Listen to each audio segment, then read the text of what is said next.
Samahani mke wangu, najua nimekukwaza kwa kilichotokea, lakini mimi sikudhamiria, ni kazi tu zilikuwa nyingi mke wangu.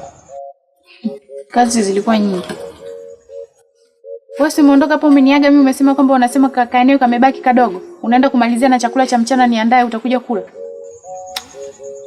Ni kweli nilikwambia hivyo mke wangu, lakini nilipigiwa simu ikabidi niende kufanya kazi sehemu nyingine. Kwa hiyo kama umepigiwa simu, ulishindwa nini kunipa mimi taarifa kwamba mke wangu nimepata dharura hapa sitoweza kurudi saa hizi? Ndio maana nikaanza kwa kukuomba samahani mke wangu.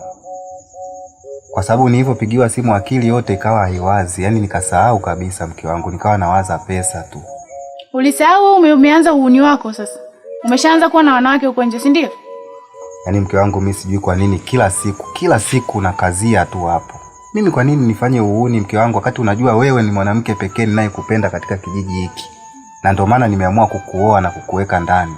Sio vizuri hivyo mke wangu bwana. Mimi sipendi ambavyo unakuwa unanihisi vibaya, unanikosea unajua. Tuendelee kula basi mke wangu. Naomba tu nisamehe kwa yote, ila mimi nilikuwa kazini kweli mke wangu.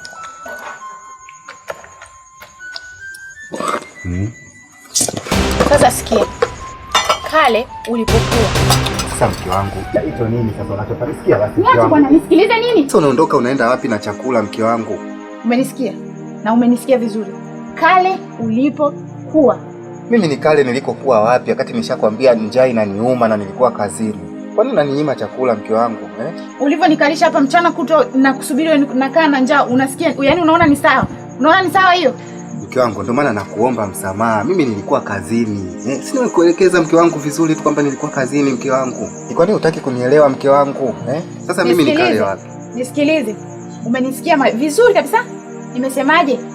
Kale ulipokuwa. Sasa mke wangu hapo mimi unanikosea. Sikia bwana mke wangu. Sasa mimi ni kale nilikokuwa wapi wakati nilikuwa kazini na njaa inaniuma mimi sijala? Ni kale wapi mimi mke wangu? Vitu vingine unakuwa unanionea.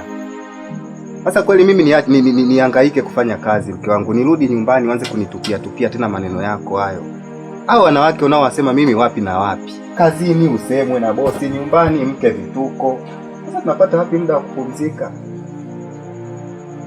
Unanikosea sana mke wangu, sema basi.